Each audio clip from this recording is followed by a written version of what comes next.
Welcome to the bullshit-free zone. Welcome to Weight Loss Biohacks.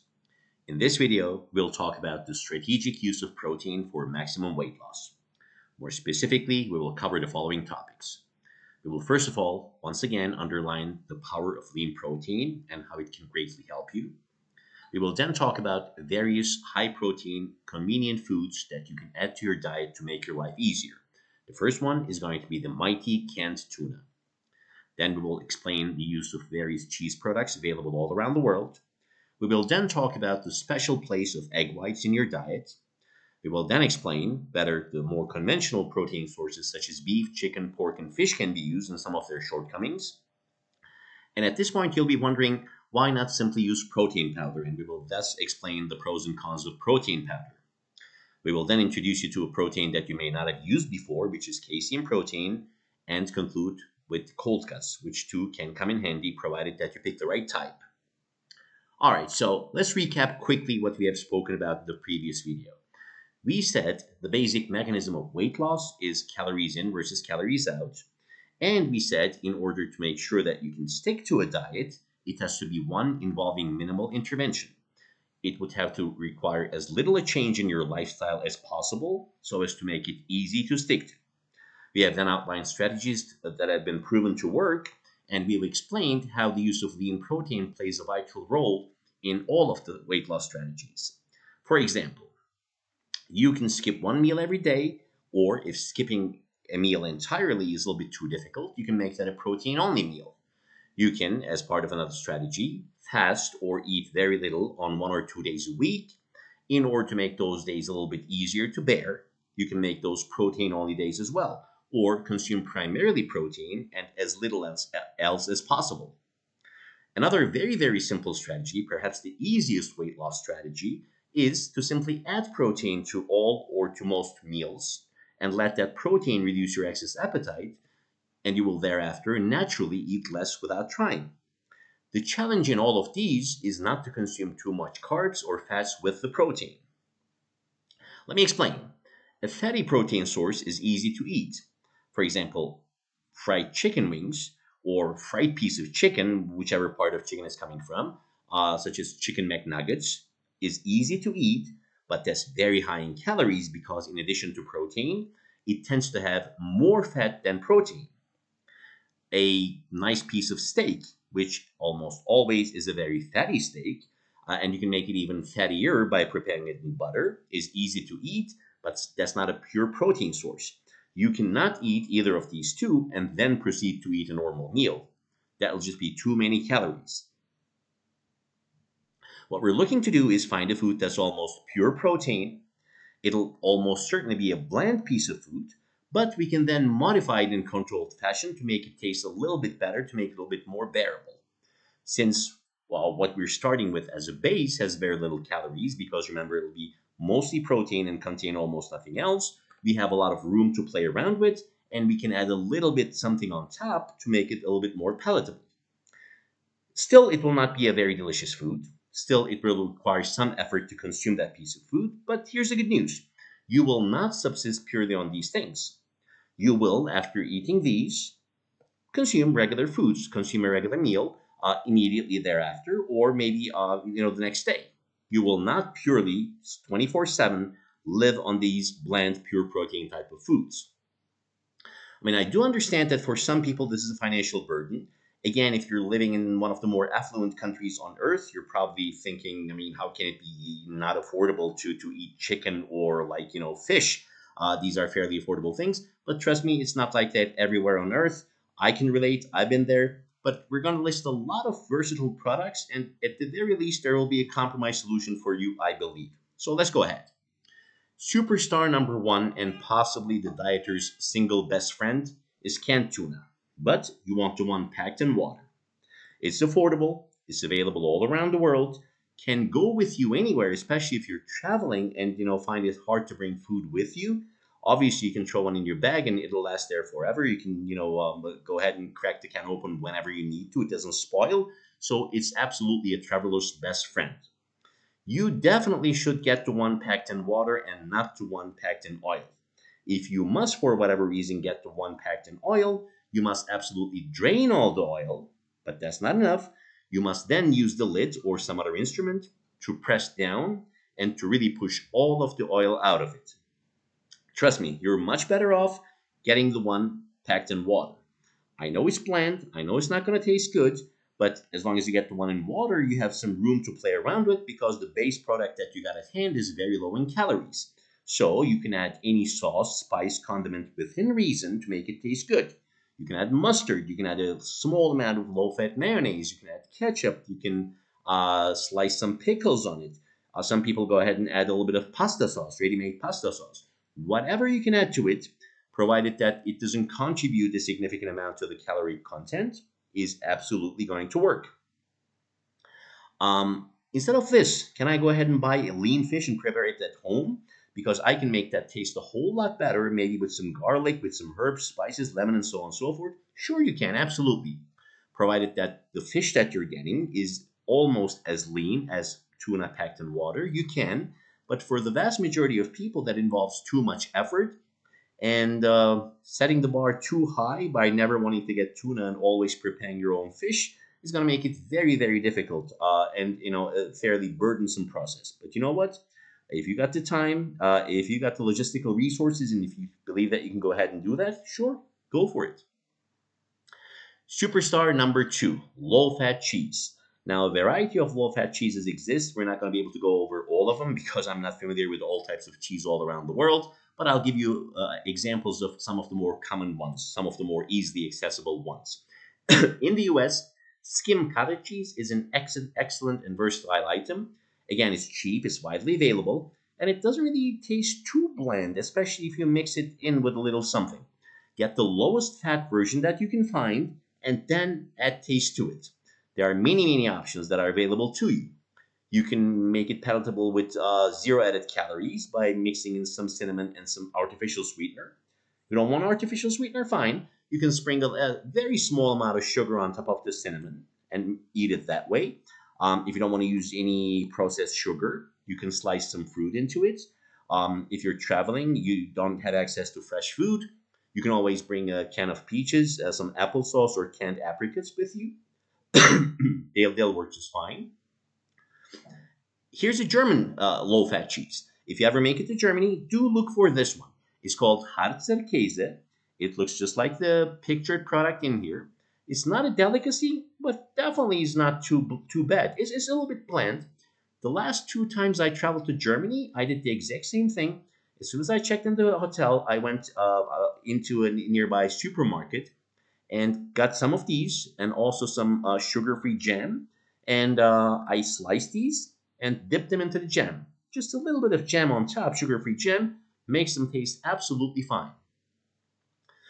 Here's a cheese from Turkey. It's called Lor, Lor, and it's a little dry and a little rough if you get the lowest fat variety.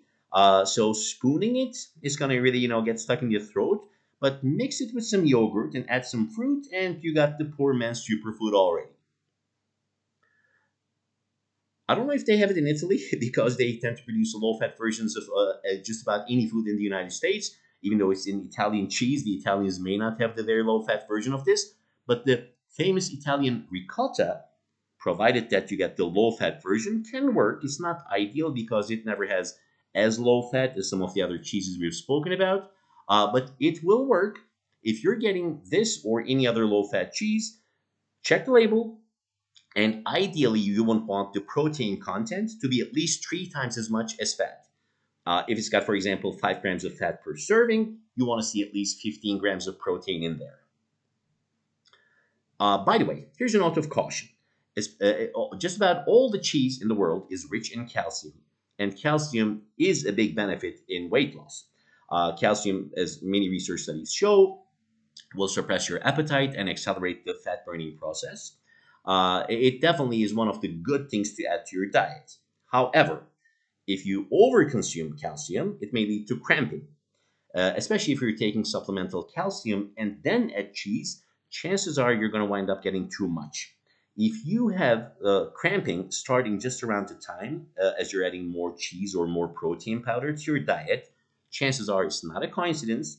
You may want to cut back on the supplemental calcium that you're taking in pill form, Or you can just reduce the frequency of consumption of low-fat cheese or protein powder. Again, not something to be terribly concerned with, but if you do get cramping after adding cheese or any other food with a lot of calcium in it, chances are it's related.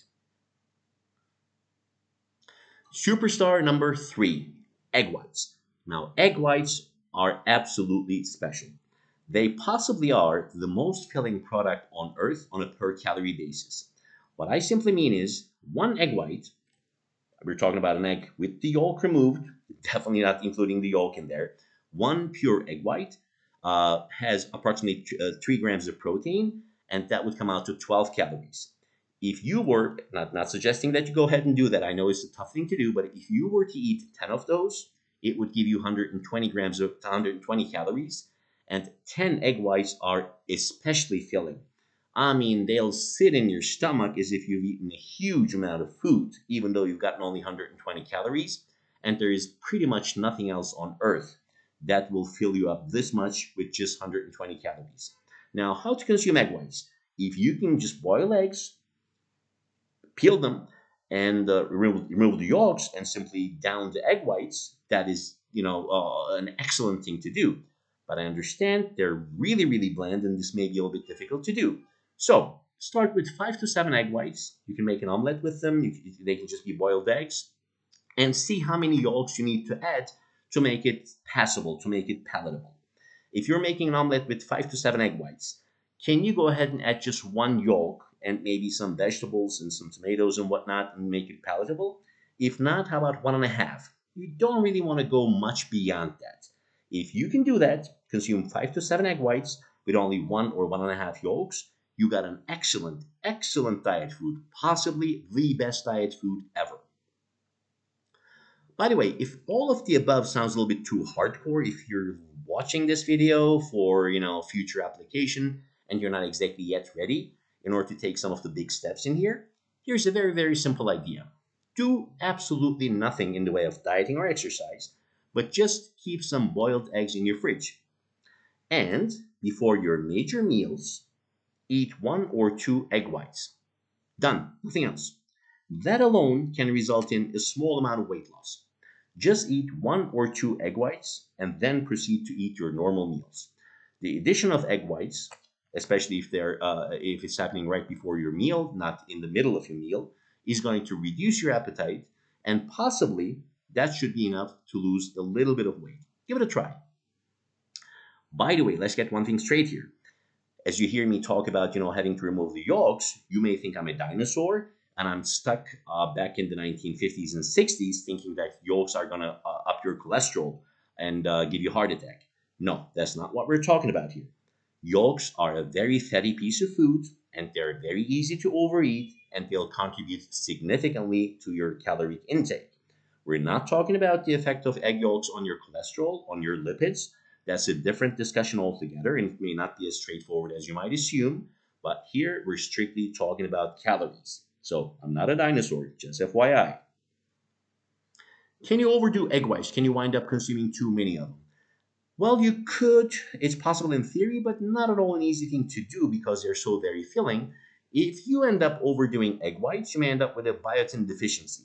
But even then, it's unlikely that you will end up with a biotin deficiency because meat and chicken do contain biotin, and egg yolks contain biotin. Now, chances are you're not going to get all of your protein from egg whites. That's just about undoable for anybody.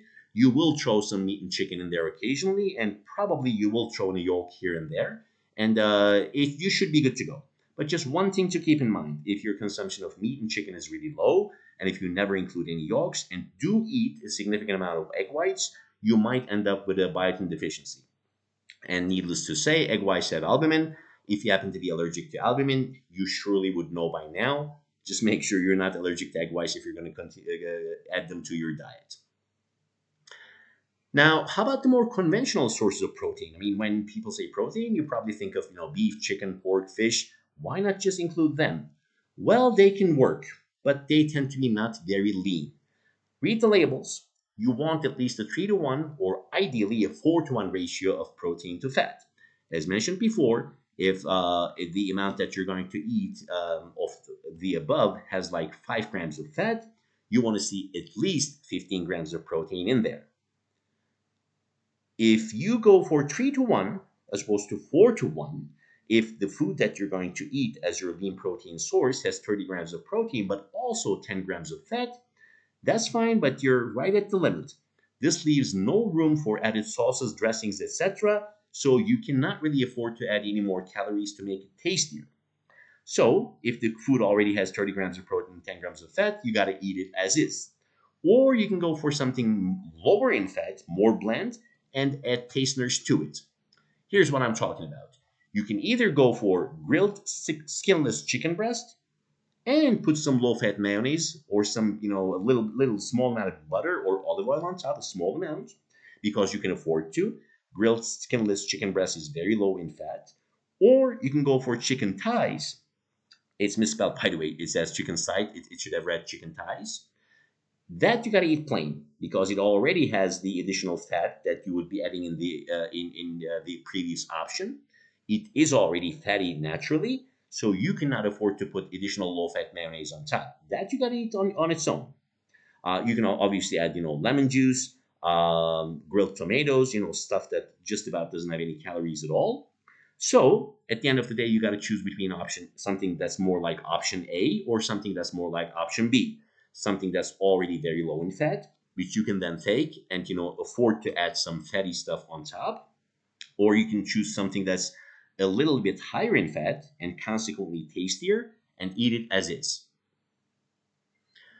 Now, what about protein powder? I mean, instead of dealing with all of the above, all of which are somewhat inconvenient, why not just get some protein powder and take your protein in that way? Will that not work? Yes, protein powder is easy and convenient, but it's not filling at all. Yes, protein will always reduce your appetite somewhat, but high protein foods work by sitting in your stomach, activating a whole bunch of pathways, as well as giving you the amino acids, which are the chief constituent of protein. So protein powder will give you the amino acids for sure, but it's not filling at all because it leaves your stomach right away. Another issue that you're going to run into is if you buy protein powder, you got to mix it with something. You cannot just, throw it in your mouth. What are you going to mix it with? Again, this is a conversation that I had with a lot of people, as I explained in one of my previous videos. If you mix it with plain water, most people find that pretty unpleasant, and they got to add full-fat milk to it, which adds too many calories. But Luca has a solution for you. If you're going to buy protein powder and you can afford it, get casein protein powder. Get a tub of protein that says casein protein on it. Casein is one of the two major constituents in milk protein. The protein in milk has casein and whey in it. Now, it happens to have a whole lot more casein than whey. Approximately 3/4 of the protein in milk is casein and only 1/4 is whey. However, if you go to the supplement store, whey protein powder is significantly cheaper because whey protein powder is produced from the byproduct of cheese production. When you produce cheese, a greenish water is produced as a byproduct of this process. It would have been thrown away under normal circumstances, but it has a lot of whey protein that hasn't made its way into the cheese, and you can take it and isolate the whey protein from that. Consequently, whey is cheaper, even though casein is more abundant. What casein does is it solidifies and it turns the milk or any other liquid that you add to it into a very thick concoction. If you add just a little bit of milk to casein, the resulting product will be something more like pudding. In fact, it's halfway between pudding and cheese. It's even more thick than pudding and is therefore very, very filling and results in a very appetite suppressing product. Most of the casein powder on the market is pretty pure protein, does not have much in the way of carbs or fats, but do check the label anyway. You want something with a 5-to-1 ratio of protein to carbs. So for every 1 gram of carbohydrate that you're getting, you want at least 5 times as much protein. And per 20 to 30 grams of protein, it should not contain more than 2 or at the most 3 grams of fat. These kind of products are all over the place. You will find them easily. Now, the way casein protein works in the human body or in any mammal is as follows. When babies consume mother's milk, the whey gets into the bloodstream very quickly and it immediately nourishes the baby. The casein curdles up in the stomach. It turns into a lump, which then slowly is released into the intestines and slowly enters the bloodstream. So the baby doesn't have to eat every 30 minutes. The baby can, get some milk every 3 to 4 hours. And while he or she is sleeping, the casein protein will slowly digest and drip into the bloodstream slowly, thus keeping the baby full and fed for the entire duration, for the entire, 24-hour duration. And that's why it's the ideal baby food. And that's why it keeps hunger at bay for extended periods of time. It definitely is a product that I highly, highly recommend. Absolutely do get it and give it a try if you can afford to do so. By the way, just like cheese, protein powder too, if really overdone, can cause excess calcium intake and result in cramping. If you're getting just 1 or even 2 servings a day of any kind of protein, you should be good to go. Just to give you an idea, a serving of casein protein providing 25 grams of protein will give you 40% of your RDA for calcium. I mean, if you're getting 2 such servings of protein from casein, you're getting like 80% of your daily need for calcium. And chances are you're getting calcium from some other foods as well. You may be slightly exceeding your recommended daily allowance, which does not immediately mean that you'll right away start getting cramps or anything. But again, if the beginning of cramping is coinciding with the addition of a protein to your diet, take it slow and cut back a little bit. How about cold cuts? They are referred to under a variety of names in different countries. If you simply translate literally the two words cold and cuts into Italian or German or French, it will not mean anything at all. But I'm talking about the kind of meat like you see on the screen. Now, they will work provided that you get the right type. Some of them are extremely high in fat. Those are absolutely not going to work. Do not guess, read the label. You want something like the one on the left hand side, which for every 13 grams of protein gives you only 1 gram of fat. And again, as usual, with such a low fat content, it's going to taste really bland. You may need to add a little something on it, or you can just, force yourself to eat it because, again, you're going to eat some regular food afterwards. If you get something like on the far right side, that's like a disaster. That's something you should absolutely stay away from. For each 12 grams of protein, it gives you 20 grams of fat. That's a calorie bomb. You got to get the very bland, very, very low fat one, which, in some places may not be all that easy to find.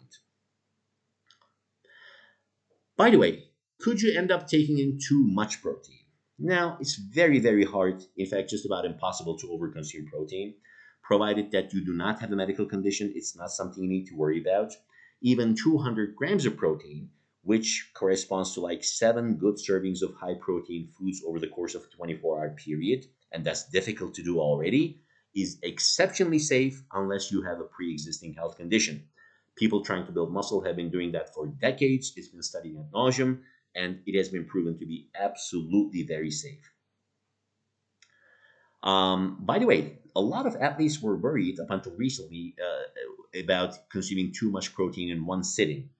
Somebody taking in 200 grams of protein was, in fact, making a conscious effort, and still a lot of people are making a conscious effort to spread it over like 7 meals over the course of the day because they believe that if they take in too much protein at once, it'll go to waste. Latest research shows this is not as important as you may have thought. Now, in this particular recent research from 2023, they have measured the anabolic response to protein ingestion after exercise.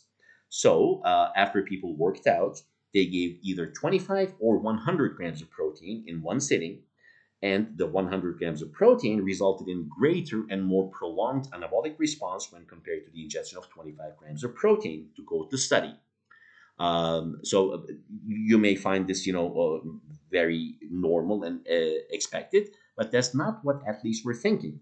Athletes were under the impression that if you ingested 100 grams of protein, you would not get a greater muscle building response compared to 25 grams because the excess protein would just go to waste due to the fact that the body couldn't digest and utilize this much at once.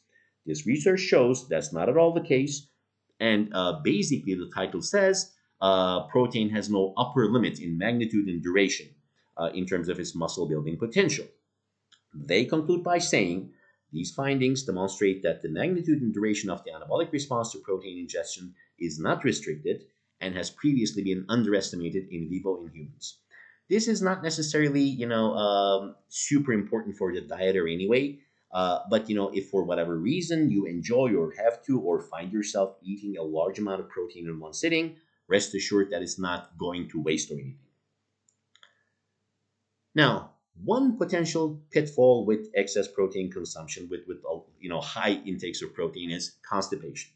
Whatever the source of protein that you're taking, it can constipate you. Although some people can eat humongous amounts of protein. I know people eating 300, and I know some people eating 400 grams of protein, and they're not constipated. So it entirely depends on the person. If that happens, obviously cut back a little bit and slowly ramp it up by gradually increasing your protein intake over a period of time. Your body may get used to it and you may no longer get constipated. Obviously, drink more water. More magnesium will be a very great help, especially the cheap version of magnesium, magnesium oxide, which is known to just go through you and make your intestines work without necessarily getting into your bloodstream, is actually very suited for this purpose, because in this particular case, we're looking to magnesium to speed up the functioning of the intestines, and it can completely eliminate the constipation associated with high protein intake. And if there's any foods that to help your intestines, that's like prunes, do add them, but of course be conscious about their calorie content as usual. Now, in the next video, I'll talk about some other superfoods, which are not necessarily, pure protein, but other types of foods that are the dieter's best friends. And I'll talk about a few terrible products you really should avoid. Now, our entire diet strategy is built upon minimal intervention, and we want to make as few changes to your lifestyle as possible.